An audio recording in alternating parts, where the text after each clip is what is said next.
I want to share this story. It went viral back in 2013, so you may have heard it. It's about a New York City taxi driver. And it's a story that he tells about the power of patience to open us to those small experiences of the great glory of God. He tells this story in first person, and I'll share it with you that way. He says, I arrived at the address and honked the horn like a good old New York City taxi driver. After waiting a few minutes, I honked again. Since this was going to be my last ride of the shift, I thought maybe I should just drive away. But instead, I put the car in park and walked up the door and knocked. Just a minute. A frail voice, an elderly voice, spoke to me. I could hear something being dragged across the floor. After what felt like an eternity, the door opened and a small woman in her 90s stood before me. She was wearing a print dress and a pillbox hat with one of those old veils pinned on it. She looked like she had shown up in a 1940s movie. She had by her side a small nylon suitcase, and as I looked around her apartment, it looked as if no one had lived there for years. The furniture even was covered over with sheets. There were no clocks on the wall. There were no knickknacks or utensils in the kitchen. The corner only had a cardboard box with neatly packed photos and glassware. Would you carry my bag out to the car, she asked. I took the suitcase to the cab and then walked back in to assist the woman. She took my arm, and I walked her slowly to the cab, and she kept thanking me for my kindness. It's nothing, I told her. I try to just treat every passenger I have like I would like someone to treat my own mother. You're such a good boy, she said. Like when Pastor Yolanda pats someone on the head and says, mijito. You're such a good boy, she said. When we got in the cab, she handed me a dress, and then she said, could you just drive through the downtown? I turned around and I said to her, it's not the shortest way at all. Oh, I don't mind, she said. I'm not in a hurry. I'm on my way to hospice. I looked in the rearview mirror and her eyes were glistening with tears. You see, I don't have any family left, she said in a soft voice. And the doctor says I don't have very long. I quietly reached over and shut off the taxi meter. What route would you like me to take? I asked. And for the next 2 hours, we drove through the city. She showed me the building where she once worked as an elevator operator. We drove through the neighborhood where she and her husband lived when they were newly married. She had me pull up in front of a furniture warehouse and had me imagine what it looked like when it was once the ballroom where she went dancing as a little girl. Sometimes she'd ask me to slow in front of a building or a corner, and she would sit just staring out into the night. As the first hint of sun creased the horizon, she said, I'm tired. Let's go now. We drove in silence to the address she had given me. It was a low building like a small convalescent home with a driveway that moved under a portico. 2 orderlies came out to the cab, and as soon as we pulled up, they grabbed her luggage. They clearly were expecting her. I went to the woman, and she was already seated in a wheelchair. How much do I owe you? She asked me, reaching into her purse. Absolutely nothing, I said. You have to make a living, she answered. There will always be more passengers, I replied. Almost without thinking, I bent and gave her a hug, and she held on to me tightly. You gave an old woman a moment of deep joy, she said. Thank you. I squeezed her hand and then walked away.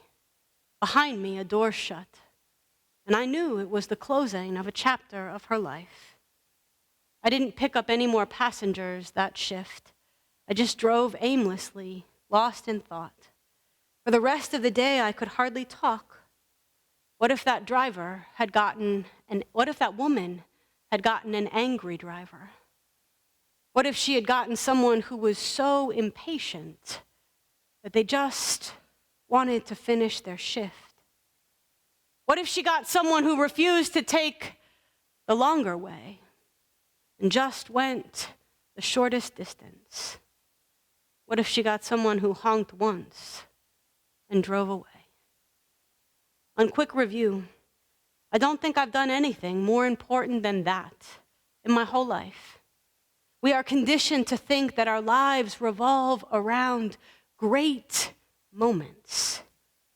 But great moments often come beautifully wrapped in what other people consider small and insignificant. What if the call to patient waiting is that you would create that space of love and grace and non-judgment and protection and joy and faithfulness for somebody else?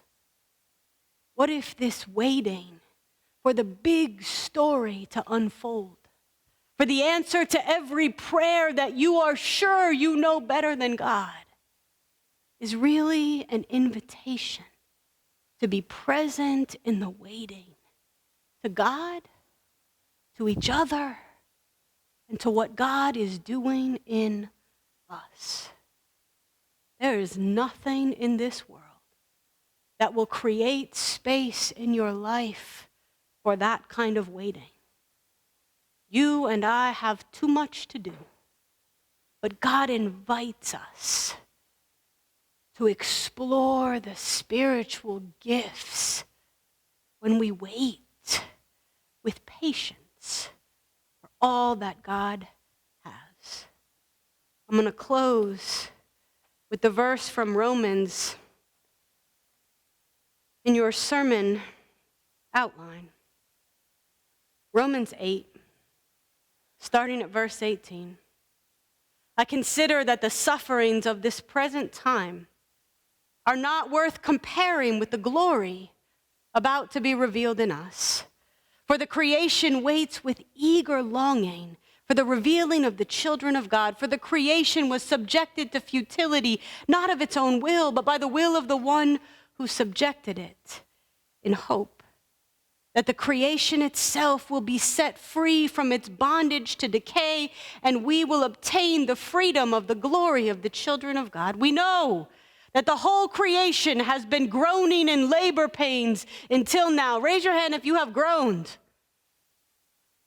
And not only creation, but we ourselves who have the first fruits of the Spirit groan inwardly while we wait for adoption, the redemption of our bodies, for in hope we were saved. Now, hope that is seen is not hope at all. For who hopes for what is seen?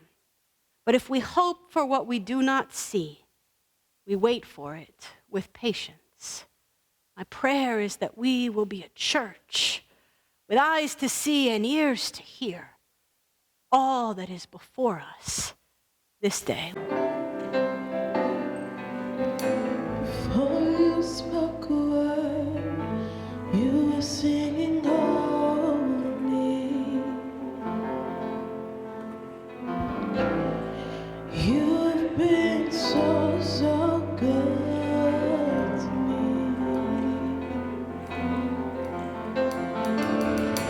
Before